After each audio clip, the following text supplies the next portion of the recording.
பயமா இருக்கு இப்படி பாத்தீங்கன்னா அநேகர் பாத்தீங்கன்னா எதுக்கு எடுத்தாலும் பயமா இருக்குன்னு சொல்லி சொல்லுவாங்க. அப்படி சொல்றவங்களை பார்த்து இன்னைக்கு எனக்கு கோபம் வரும். ஆனா ஒரு நாள்ல நானும் கூட அப்படிதான் எதுக்கு எடுத்தாலும் பயமா இருக்குன்ற அந்த வார்த்தையை அடிக்கடி நான் பயன்படுத்தும் பாருங்க. ஆனா சரியாக தேவனை அறிந்து கொண்டதுக்கு அப்புறம் எனக்கு இருந்த பயம் போயிடுச்சு.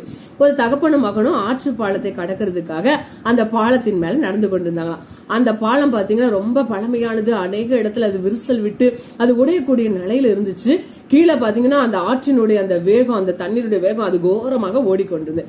இப்ப மகன் தகப்பனை பார்த்து சொன்னா, அப்பா எனக்கு பயமா இருக்கு அப்படின்னு சொல்லி சொன்னா. ஏன் அப்படின்னு கேட்கும்போது, இந்த பாலம் உடஞ்சு விழுந்துருமோ, இந்த சூழலுக்கு அமுத்தி போடுமோ பயமா இருக்குன்னு சொல்லி சொன்னான். உடனே அப்பா சொன்னார், அப்பா என் கரத்தை நீ பிடிச்சுக்கப்பா அப்படின்னு சொல்லி. சரிப்பா அப்படின்னு சொல்லி சந்தோஷமா தகப்பனை கரத்தை பிடிச்சான். பயம் போகவில்லை. எனக்கு பயமா இருக்கு, இன்னும் எனக்கு பயமா இருக்குன்னு. அப்ப அப்பா கிட்ட அவன் சொன்னா, அப்பா இது சரிப்பட்டு வராது, நீங்க என்னுடைய கரத்தை பிடிச்சுக்குங்க அப்படின்னு சொல்லி சொன்னான். அப்பா சொன்னாரு, நான் உன் கரத்தை பிடிச்சாலும் நீ என் கருத்தை பிடிச்சா நம்ம சரியா போய் சேர போறோம். இதுல என்ன வித்தியாசம் என்று சொல்லி அவன் சொன்னா, பெரிய வித்தியாசம் இருக்குது. நான் உங்க கரத்தை பிடிச்சேன்னா ஆற்றினுடைய அந்த கோர அந்த தண்ணீருடைய அந்த வேகம், அதே போல அந்த பாலத்துடைய இந்த விரிசல்கள், இந்த மாதிரி நான் பாக்குற இந்த சூழல்களை பார்க்கும்போது எனக்கு என்ன இருந்தோம்னா, பயத்துல உங்க கரத்தை விட்டுட்டு ஓடிடலாம்னு தோணலாம். இல்லாட்டி இந்த சூழல்கள் என்ன பண்ணிடுவோம், உங்களுடைய கரத்தை விட்டு நான் என்ன பண்ணிடலாம், விலக செய்திடலாம்.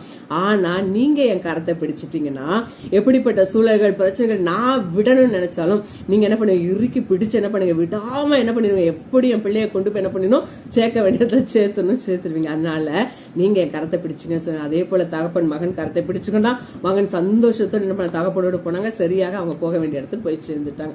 அதே போலதான் நம்ம ஏசாயா 41:13 வாசித்தோன்னு நம்ம பரம தகப்பன் சொல்லுகிறாரு, உன் வலது கரத்தை பிடித்து பயப்படாதே, நான் உனக்கு துணைன்னு இருக்கிறேன் என்று சொல்லி சொல்லுகிறார். இன்றைக்கு நீங்க கூட இப்படிப்பட்ட சூழல்கள், பிரச்சனைகள், போராட்டங்கள், இப்படி அநேக ஒரு இதெல்லாம் பார்த்து என்ன சேர்ந்து பயப்படுறீங்களா? ஆண்டவர் சொல்றாரு, நான் உன் கரத்தை பிடிச்சுக்கிறேன், அதனால நீ என்ன பண்ணு, உன் கரத்தை என் கிட்ட கொடு. அப்ப ஆண்டவர் நம்ம கரத்தை பிடிக்கணும், நம்ம கரத்தை கொடுத்தாதான். நீங்க திருமண வீட்டுல பாத்தீங்கன்னா தகப்பன் என்ன பண்ணுவாரு, மணமகளுடைய கரத்தை பிடிச்சு மணமகனுடைய கரத்துல கொடுப்பார். அப்ப அதுக்கு என்ன அர்த்தம்னா, இது வரைக்கும் என் பிள்ளைக்கு நடக்க தெரியாது, அதே போல உலகத்தின் சூழல்களை பார்த்து அவளுக்கு எதுவும் ஜெயிக்க தெரியாது, அவ கரத்தை நான் தான் பிடித்து இதுவரை அவளை நடத்தி கொண்டு வந்தேன்.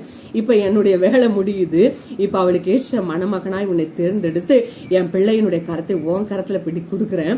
நீ சரியா என் பிள்ளையுடைய கரத்தை பிடித்து இந்த வாழ்க்கை என்கிற இந்த பயணத்தில் அவளை சரியாக வழிநடத்திப்போ.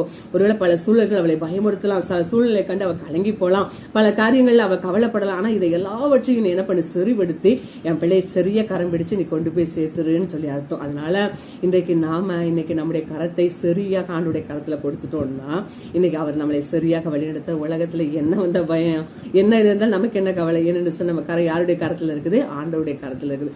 அவர் ஒரு நாள் நம்ம கரத்தை விட்டு விடவே மாட்டார். மனிதர்கள் விடலாம்,